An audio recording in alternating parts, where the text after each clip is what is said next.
여러분 안녕하세요. 오늘도 찾아왔습니다. 서울경제기본필 특파원이고요. 오늘 증시가 좀 혼조세를 보였습니다. 오늘 좀 경제지표들이 조금 안 좋게 나왔어요. 그래서 경기 침체 우려가 조금 더 커지고 있습니다. 물론 이제 고용지표 같은 경우에는 미국 시간으로 금요일에 나올 고용보고서가 가장 중요하긴 한데 분위기가 조금 계속 안 좋아지고 있다는 점. 어제부터 그 구인 건수가 좀 안 좋게 나왔었잖아요. 그래서 그런 상황이 이어지고 있다. 그런 내용들입니다. 그래서 오늘 방송은 이렇게 좀 시작하려고 합니다. 제목은 좀 이렇게 꼽아봤어요.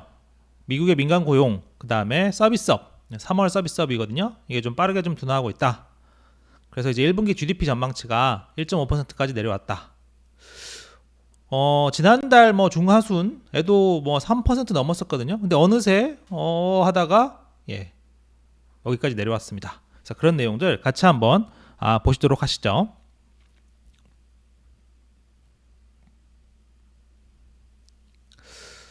자, 이거는 그 왼쪽은 차이잉원 대만 총통이에요. 오른쪽은 케빈 메카시 하원 의장이거든요. 1979년 단교 이후 처음으로 최고위급 회담이 미국에서 열렸다. 최고위급들이 미국에서 만났다. 그런 내용이에요.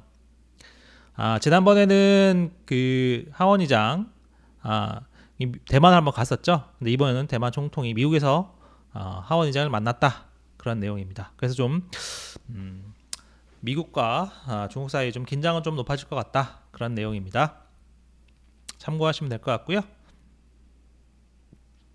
그래서 오늘도 본격적인 방송 시작 전에 아침부터 찾아주신 여러분들도 감사 말씀 꼭 드리겠습니다.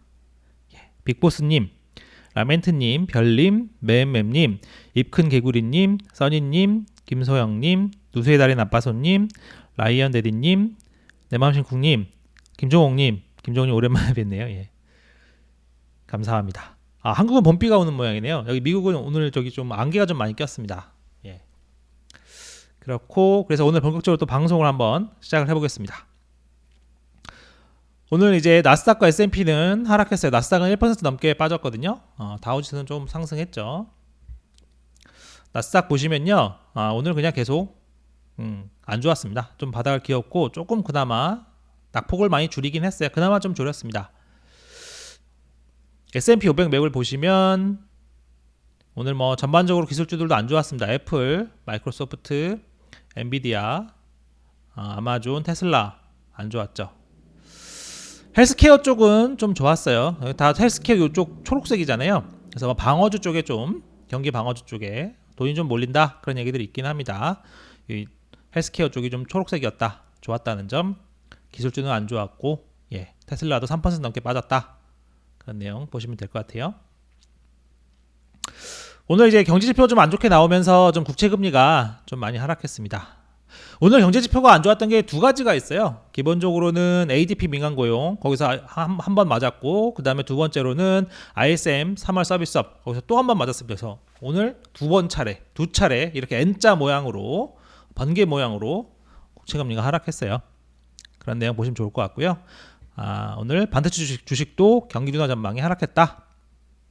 요거 또 이따가 다시 한번 설명드릴 텐데, 웨스트 얼라이언스 뱅크 예금 감소의 주가가 12% 폭락했습니다. 이것도 같이 한번 봐두실 필요가 있는 부분이에요. 제가 이따가 다시 한번 설명드리겠습니다.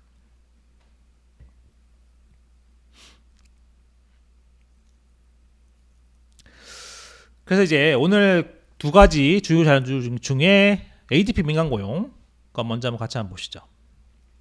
3월 ADP 민간 고용이 14만 5천 개 나왔습니다. 시장 전망치가 21만 개였거든요. 상당히 적게 나온 거죠. 상당히 적게 나왔습니다. 그래서 이제 뭐 소규모 이런 데서 좀 늘었는데 중대형 쪽에서 좀 많이 감소했다. 그런 내용입니다. 그래서 원래 시장 전망치는 21만 개였는데 14만 5천 개밖에 안 나왔다. 상당히 낮은 거죠.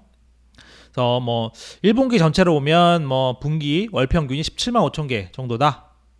그래서 갈수록 좀 계속 감소하고 있다. 그런 내용입니다. 그래서 에버코어 ISI에서는 이렇게 분석을 했어요. 예상보다 상당히 약했다. 다른 노동지표와 함께 보면 노동시장이 나빠지고 있다. 그래서 이제 서두에 말씀드렸지만 어제 구인 건수, 구인 건수가 1,000만 건이 무너졌죠. 근데 오늘 또 민간 고용이 예상을 크게 밑도니까 사람들이 걱정을 하게 되는 거죠. 이게 본격적으로 이제 고용이 정말로 둔화하는 건가? 그런 생각을 하게 되는 거죠.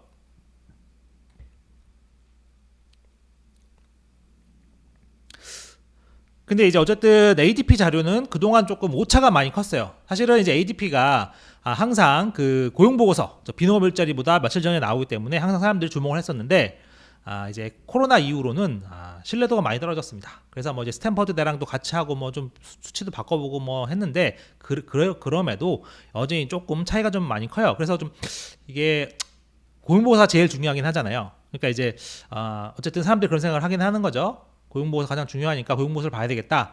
근데 어쨌든 분위기는 조금 좋지 않다. 그렇게 생각을 하는 겁니다.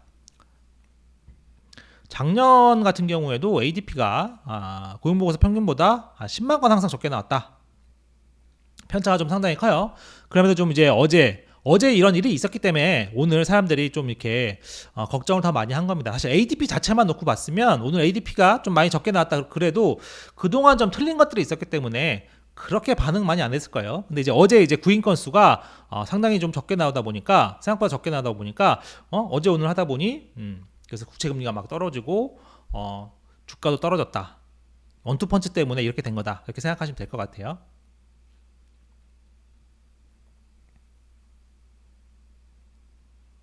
그래서 아직은 조금 이제 내일 또 이제 신규 실업수당 청구 건선이 나오죠. 그 20만 건, 계속 청구 건수 170만 건, 조금 늘어나나 크게 늘어나진 않는다. 요거 이제 제 블룸버그 단말기 보니까 아직 그렇고요.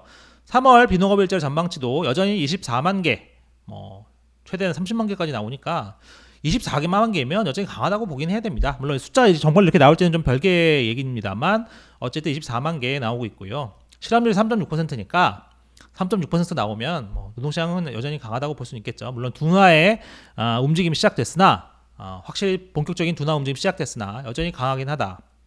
근데 이제 실제로 숫자가 얼마 나오느냐 이게 중요하겠죠.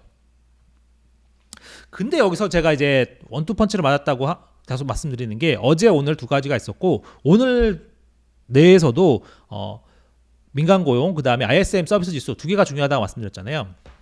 사실은 고용과 관련해서는 서비스업을 또 빼놓고 얘기할 수가 없어요. 고용, 서비스업, 인플레 이 세 개가 또 같이 맞물려 들어간다고 제가 몇 번 설명드렸었잖아요.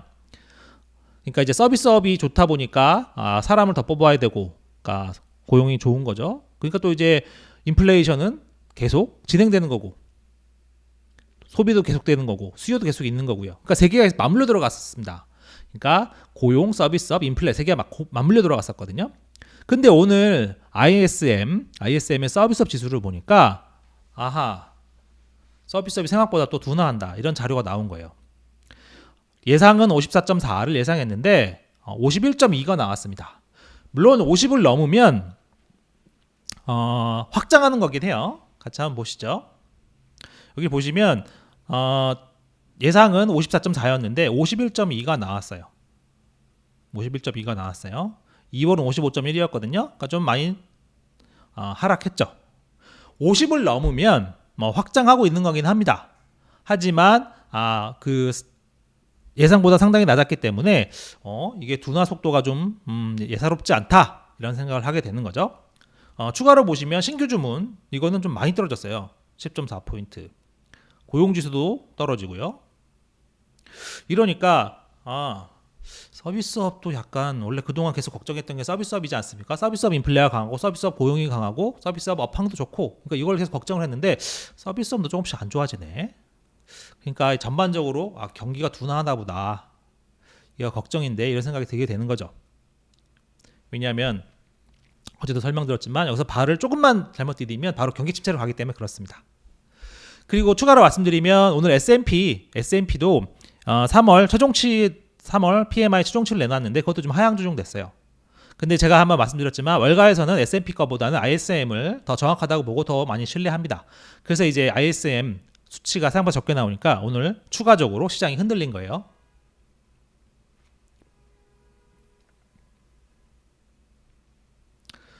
그래서 제가 두 번 오늘 국채금리가 내려갔다고 말씀드렸잖아요. 5일치로 볼게요. 오늘 또 이제 마감을 해서 이게 이렇게 한 두 번 떨어집니다. 그 ADP 민간고용이 오전 8시 15분에 나왔거든요. 그때 전후로 한번 쭉 떨어지고 그 다음에 오전 10시에 그 ISM 서비스업 지수 나와서 그때 또 한번 또 떨어집니다. 요렇게. 그래서 국채금리가 이렇게 영향을 받을 정도로, 그리고 주식이 빠질 정도로 오늘 경제지표 두 개가 안 좋았다, 이렇게 생각하시면 될 것 같아요. 그러니까 그동안 좀 이렇게 약간 잊고 있던 GDP 전망치가 빠르게 내려가고 있습니다. 이게 애틀랜타 연방준비은행 GDP 나오는데요. 오늘 1.5%까지 내려왔습니다. 1.5%.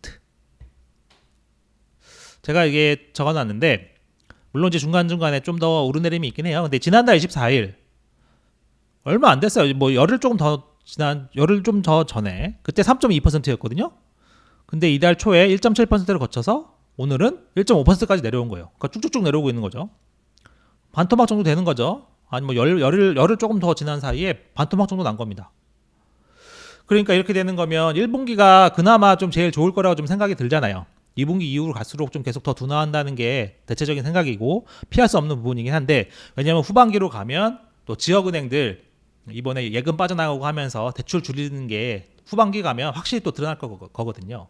그럼 더 안 좋아질 수밖에 없는데, 그나마 1분기가 좀 세야 될 거라고 생각을 했었는데 1분기도 좀 갑자기 쭉쭉쭉 내려가는 거죠. 그러면 결국 침체 가능성이 굉장히 커진다. 그래서 종합적으로 다시 말씀드리면 그것 때문에 국채금리가 더 하락하고 주식도 좀 빠졌다, 그렇게 보시면 되겠습니다. 그래서 이제 패드워치도 보면 어쨌든 이건 패드워치는 계속 뭐 시시각각 바뀌기 때문에 뭐 크게 의미는 안 두셔도 되긴 하는데 참고사항 보시면 돼요. 예.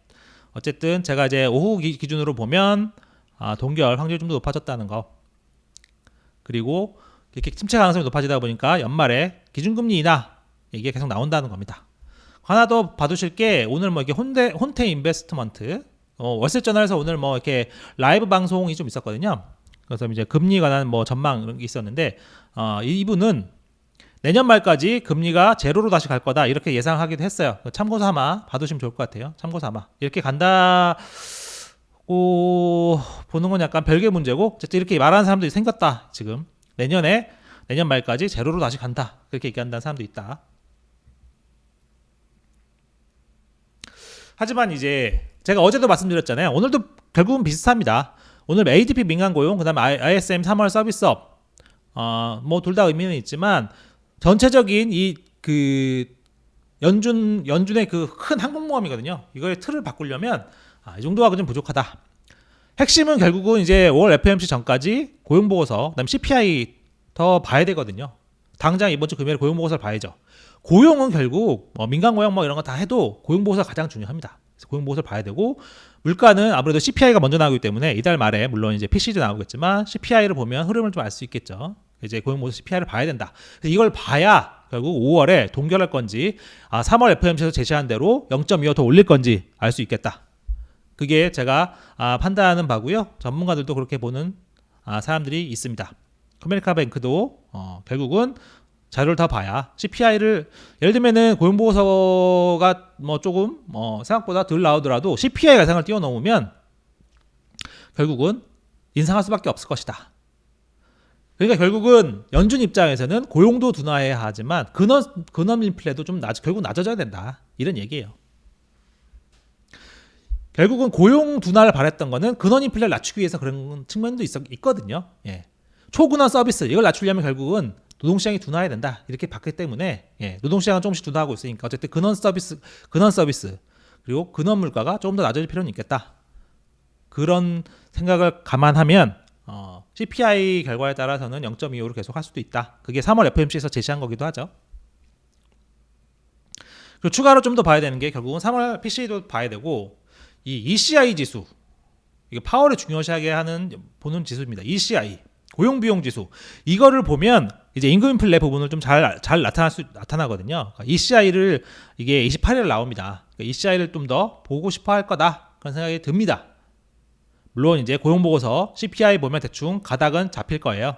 근데 이제 ECI 정도 보면 조금 더 이제 확신을 가질 수 있겠죠. 내가 생각한 게 맞는지 틀리는지. 그래서 메스터가 어제 이제 뭐 뉴욕시에서 좀 행사도 있었는데 오늘도 이제 블룸버그 나와서 비싼 인터뷰를 했어요. 금리가 조금 더 올라갈 필요가 있겠다. 그러니까 지금 4.75에서 5.0이잖아요. 그것보다 조금 더 올라가면 5.0에서 5.25가 되겠죠? 예. 5.0에서 5.25. 5.0에서 5.25. 그런 부분들. 좀 설명을 조금 더 했어요. 블룸버그 TV 나와서. 금리가 지금보다 약간 더 오를 것이라고 본다.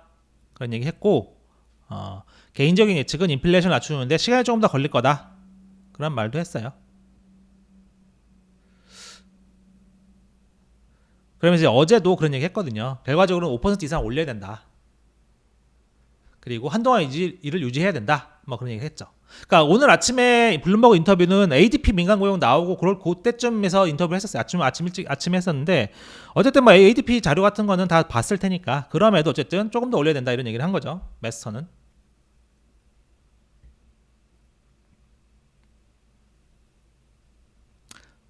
다만 이제 메스터도 여지는 조금 남겼어요. 제가 결과적으로 앞에 설명한 거랑 같은 내용입니다. 자료를 조금 더 볼 필요가 있겠다. 그래서 아직 5월에 0.25가 락인된 건 아니다. 그러니까 확정된 건 아니다. 이렇게 얘기를 했어요. 자료가 어차피 보면 고용보고서 봐야 되고 CPI 봐야 되죠. 두 개를 정도 봐야 되고 그리고 월 말에 나올 이달 말에 나올 ECI 고용비용지수 그 다음에 PC를 보면 좀 더 확신할 수 있겠습니다. 물론 이제 고용비용과 아닙니다. 고용보고서 CPI만 보면 대충 가닥은 잡힐 거예요. 근데 어쨌든 그 두 개를 다 보긴 해야 되겠죠. 그래서 이제 메스터 얘기 그리고 전문가 얘기 그리고 저의 이제 기본적인 그 판단 이걸 더하면 앞으로 동결할지 안 할지는 이번 주 다음 주 그때 조금 더 가닥을 잡아야 될 것 같다. 그런 말씀을 계속 드리는 거예요.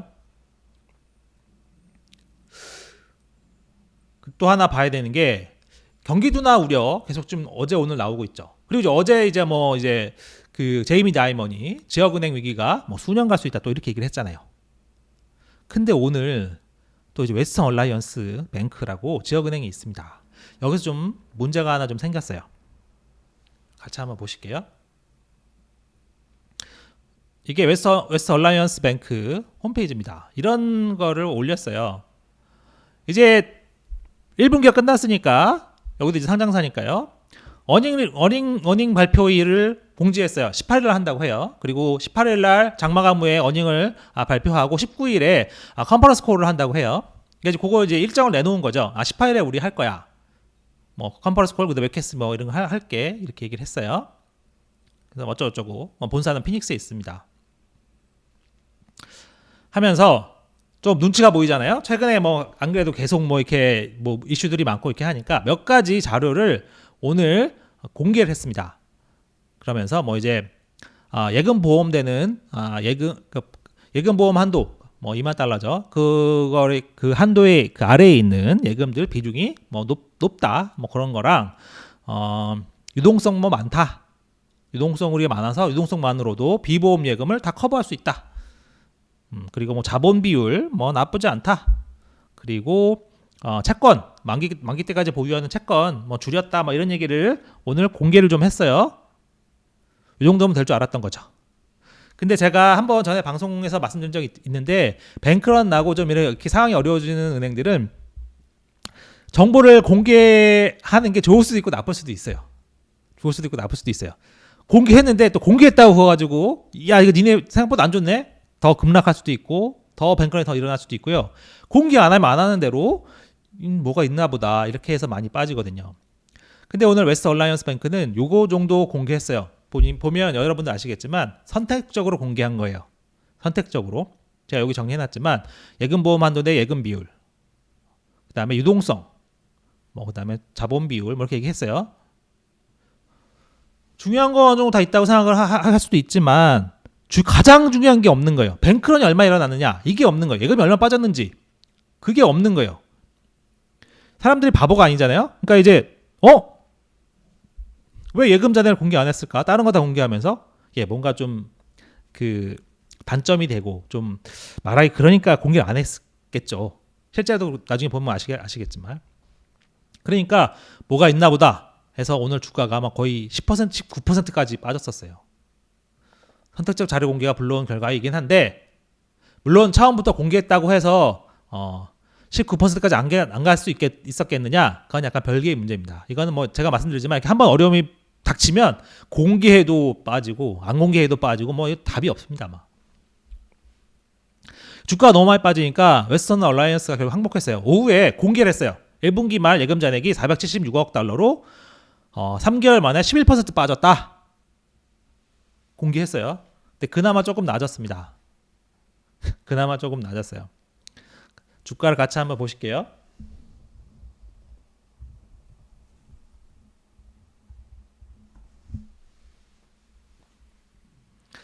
그나마 이제 처음에는 공개 안 했어요. 예금 공개 안 했어요. 그러니까 엄청 빠졌죠.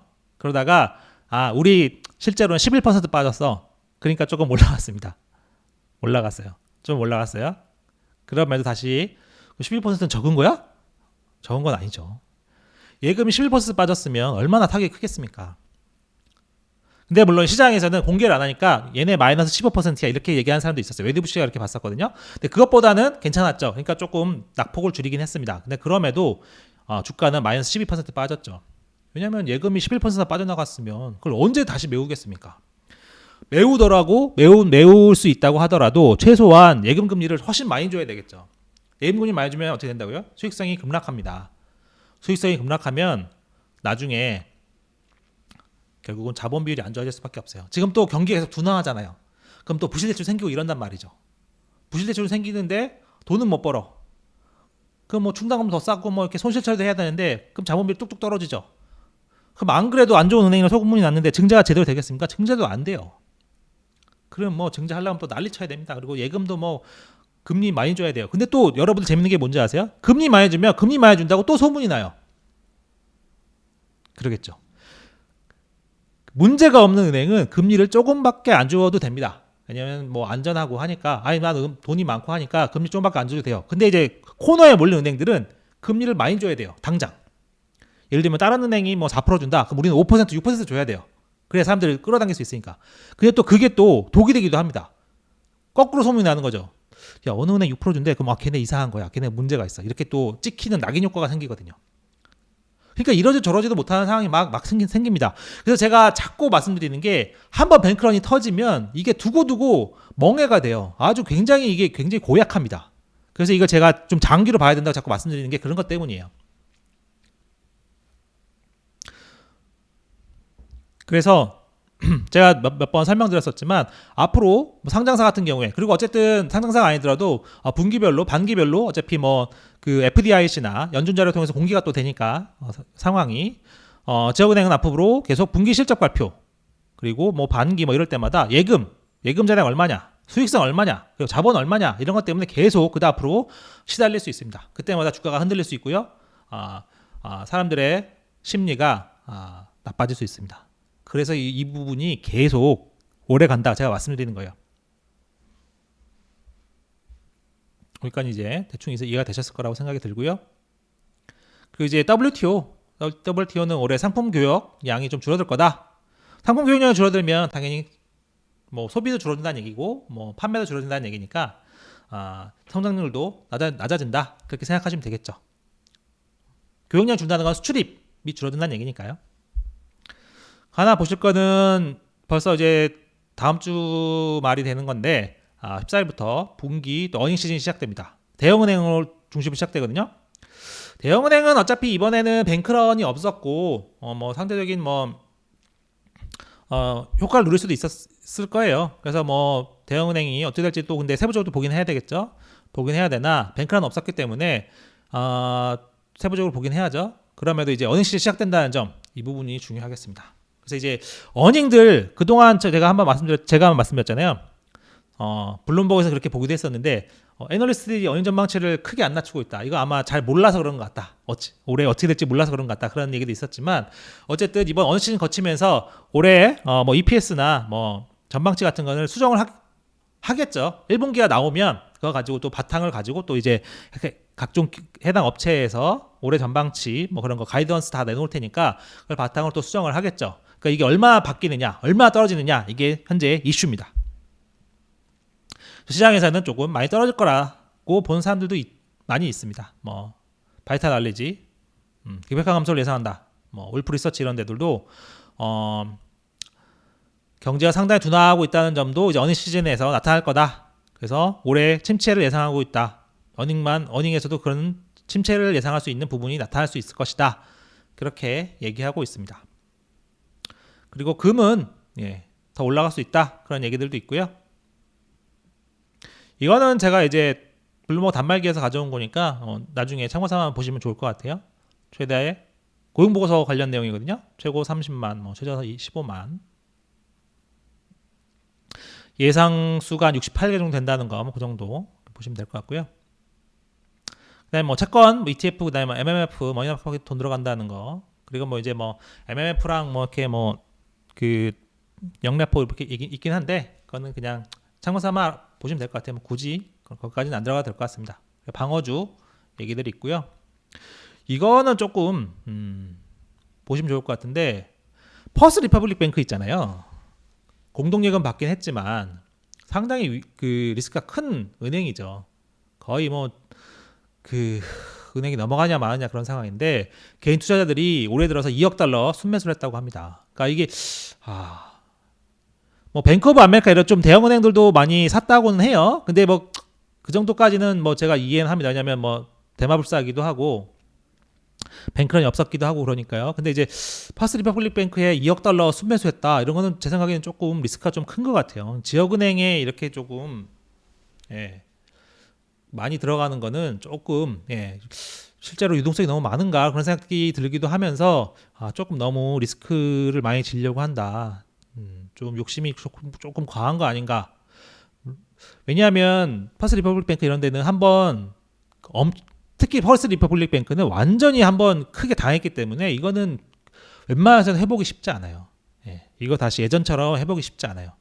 은행은 또 기업들하고 좀 더 다른 측면이 있어요. 한번 신뢰가 무너지면 이거 거의 복구가 쉽지 않습니다. 그래서 그런 부분이 있기 때문에 조금 문제가 있을 수 있겠다 생각이 들고, 달러 약세 점치는 분들 있고, 뭐 많게는 앞으로 1년 반 동안 뭐 10에서 15%에서 하락할 수 있다.